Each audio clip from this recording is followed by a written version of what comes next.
안녕하십니까, 편상욱입니다. 이 사상 초유의 대접전이 벌어진 미국 대선의 당선자. 자, 과연 누가 될까요? 이르면 우리 시간으로 오늘 오후 늦게 당선자 윤곽이 드러날 수도 있다는 전망도 나오고 있습니다만 아직까지 승부는 안개 속입니다. SBS는 오늘 오전 8시 반부터 뉴스 특보를 전해드리고 있는데 계속해서 뉴스 브리핑에서도 특집으로 미국 대선 소식 자세히 전해드리겠습니다. 먼저 미국 현지 특파원 연결해서 해리스 후보와 트럼프 후보의 상황 알아보죠. 자, 먼저 워싱턴으로 가보겠습니다. 남순모 특파원. 네, 하워드 대학교 앞에 나와 있습니다. 네, 저기 해리스 후보가 지금 개표 행사가 열리는 거기가 모교지 않습니까? 현장이 미국 시간으로 자정이 넘었을 텐데 분위기 좀 어떤가요? 네, 원래 여기서 하기로 했던 행사 시간은 밤 9시부터 오전 11시 반까지였는데요. 지금이 12시니까 이미 30분이 지났습니다. 그래서 행사는 시간상으로는 끝났고요. 저 안에는 아직도 사람들이 남아 있습니다만 그 중간에 많은 사람들이 나왔고 또 지금도 나와서 집으로 돌아가고 있습니다. 행사가 완전히 끝났다 이렇게 이야기하기는 좀 곤란하지만 어쨌든 예상했던 해리스 부통령은 끝끝내 모습을 보이지 않은 걸로 보이고요. 아마 다른 방식으로 지지자들과 소통하지 않을까 그렇게 예상이 됩니다. 초박빙의 승부 속에서 무엇보다 당사자들의 마음은 어떨까 굉장히 궁금한데 선거 당일날 해리스 후보는 어떻게 지냈나요? 네, 해리스 후보 선거 당일도 사실 미국에서는 선거운동을 할 수가 있습니다. 그래서 가장 최대 격전지였던 펜실베이니아 피츠버그의 한 라디오 방송에 출연을 해서 트럼프의 어떤 그 적대적인 정치적 성향에 대한 자신의 대척점으로 화합과 소통의 메시지를 내면서 우리는 편가르기식 정치를 하지 말자 뭐 이런 취지의 말들을 했습니다. 말을 좀 전해보자면 사람들은 우리를 분열시키는 이 시대를 솔직히 지쳐 있다. 우리 모두는 우리를 갈라놓는 것보다 더 많은 공통점을 갖고 있다. 이런 말을 하기도 했습니다. 또 오후에는 민주당 선대본부 사무실에 들러서 관계자들을 격려하고 유권자들과 통화하면서 시간을 보내기도 했습니다. 해리스는 워싱턴 DC에 있는 관저에 머물고 있다가 이곳 하워드 대학교로 나올 예정이었는데 아직까지 등장은 하지 않고 있습니다. 네, 자 그렇다면 해리스 후보가 거기에 와서 따로 메시지를 낼 계획도 있는 겁니까? 네, 원래 뭐 메시지를 낸다 안 낸다 이런 거는 없었고요. 지금 행사장에 마련된 데서 단상이 있었고 그 단상에 방탄유리가 이렇게 쳐져 있었습니다. 그걸 보면 해리스 부통령을 위한 단상이었고 거기서 뭔가 후보자, 지지자들을 상대로 발언을 할 계획이었던 걸로 보입니다. 하지만 이쪽에 아직까지 등장하지 않으면서 메시지를 내지는 않았고요. 하지만 어떤 방식으로 지지자들에게 메시지를 낼지, 국민들에게 메시지를 낼지는 아직 확실치 않다 이렇게 말씀을 드려야 할 것 같습니다. 지금 트럼프 전 대통령이 상대적으로 지금 시점에서는 조금 더 나은 입장에 있는데 만약에 혹시라도 조기 승리 선언이 나오거나 이럴 경우에는 해리스 진영 측에서 충분히 대응이나 입장을 내놓을 가능성이 있습니다. 아시겠지만 지난 대선 때 이미 그런 경험이 있기 때문에 해리스 진영 쪽에서도 그런 데 대한 대비를 하고 있습니다. 네, 4년 전 대선 당시에 폭력 사태가 났던 경험이 있기 때문에 이 워싱턴이 준 비상 상황이라고요? 네, 워싱턴 DC 제가 있는 지국에서 백악관까지 거리가 걸어서 한 10분 정도 됩니다. 근데 그곳에 원래는 사람들이 백악관에 가서 사진도 찍고 또 이렇게 사람들이 둘러보고 하는 그런 가장 가까운 도로가 있는데 그 부분이 지금 완전히 차단이 됐습니다. 제 키보다 높은 철조망이 펜스가 설치가 됐고요. 그래서 접근이 굉장히 어려운 상황. 그렇게 어떤 보안을 위한 조치들이 많이 취해져 있습니다. 그리고 그 시내에 있는 주요 건물들 또 그리고 내셔널몰이라고 하죠. 그러니까 주요 관광지로 워싱턴을 상징하는 워싱턴 기념탑이 있고 또 우리 한국전 참전비도 있는 그런 곳이 있는데 이렇게 사람이 모일 수 있는 곳에 펜스가 쳐져 있어서 혹시 모를 사태에 대비하는 모습입니다. 그리고 상점들도 보면은 혹시 폭동 사태가 나면 피해를 입을 수 있기 때문에 판자나 이런 것들로 가리는 그런 모습이었습니다. 네, 자, 남승모 특파원 고생했습니다. 계속 수고해 주시고요. 자, 그럼 이번에는 플로리다로 가보겠습니다. 트럼프 전 대통령이 여기 머물고 있는데요. 자, 김범주 특파원 나와 계신가요? 네, 트럼프 대통령 어떻게 지내고 있습니까? 전 대통령. 센터 앞에 나와 있습니다.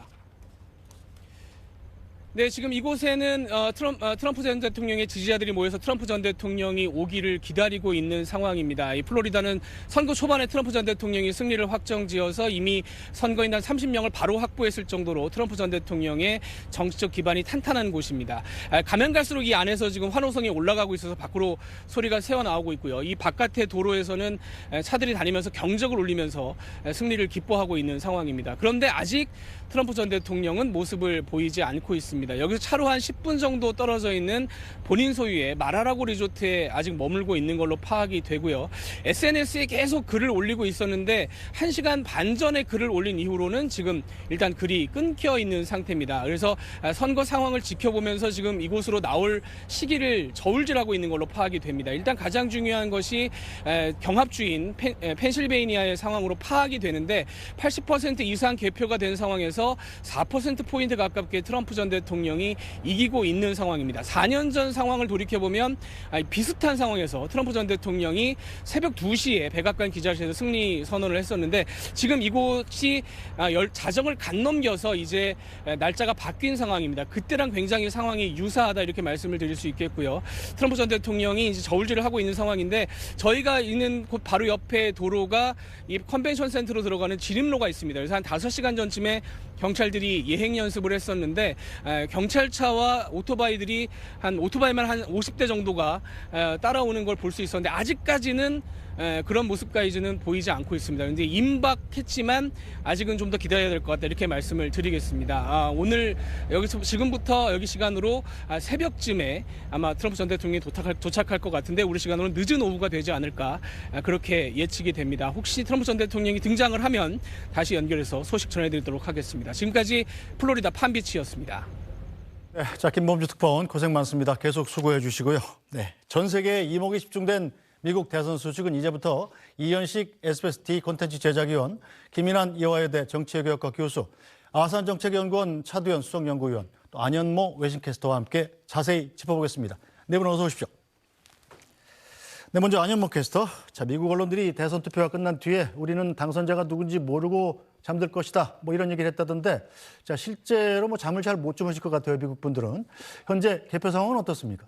네, 4년 전에도 비슷한 일을 겪었기 때문에 그래도 대비가 된 모습입니다. 4년 전에도 이 시각쯤에 한 사람이 워낙 우위를 보였기 때문에 네. 끝났다고 단정을 지었었는데 계속 우편 투표 결과라든가 사전 투표 결과가 도착을 하면서 바이든이 역전하는 모습을 보였죠. 그래서 이번에도 속단하지 않고 장기전에 대비하는 그런 모습을 보이고 있습니다. 다만 경합주 7곳 중에서 한 군데 노스캐롤라이나는 지금 전 언론사가 트럼프의 우승으로 확정을 지었는데요. 네. 개표가 90% 이루어졌고 10%가 남아 있지만 그래도 트럼프가 승리한 것으로 그렇게 발표를 하고 있습니다. 네. 트럼프가 50.7% 그리고 해리스 후보가 47.8%로 각 265만 표 그리고 249만 표로 현재 트럼프가 우세한 거로 나타났는데요. 하지만 4년 전에 보면 펜실베니아의 결과가 나오고 나서 한 이틀 정도 뒤에 노스캐롤라이나의 결과가 나왔거든요. 네. 그래서 CNN 기자들도 이를 보도하면서 4년 전에는 이렇게 오래 걸렸었는데 벌써부터 이렇게 단정을 해도 되는 것이냐, 혹시나 여지가 있지 않을까 하는 그런 모습을 보이고 있습니다. 워낙 또 블루월이 중요하기 때문에 미시건이라든가 위스콘신, 펜실베니아도 봐야 될 텐데요. 조지아 같은 경우는 93% 개표 이루어졌는데 트럼프가 50.7%로 앞서고 있고요. 특히 인구가 많은 지역, 애틀란타가 속해 있는 풀턴 카운티를 봐야 될 텐데 네. 풀턴 카운티에서 해리스가 71.9%로 앞서고 있지만 아직 개표가 93% 이루어진 상황입니다. 그래서 조금 더 여기서 표를 더 늘리면 조지아도 좀 승산이 있지 않을까 기대해 볼 수 있는 상황이고요. 아직 끝나지 않은 상황이고요. 미시건의 경우도 블루월에서 아주 중요한 기둥을 차지하는 지역인데 45% 절반 이하 개표가 이루어졌고요.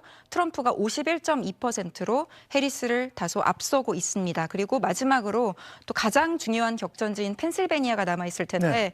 펜실베니아는 84% 개표가 이루어졌고요. 트럼프가 51.3%로 해리스 후보를 조금 앞서는 것으로 나와 있습니다.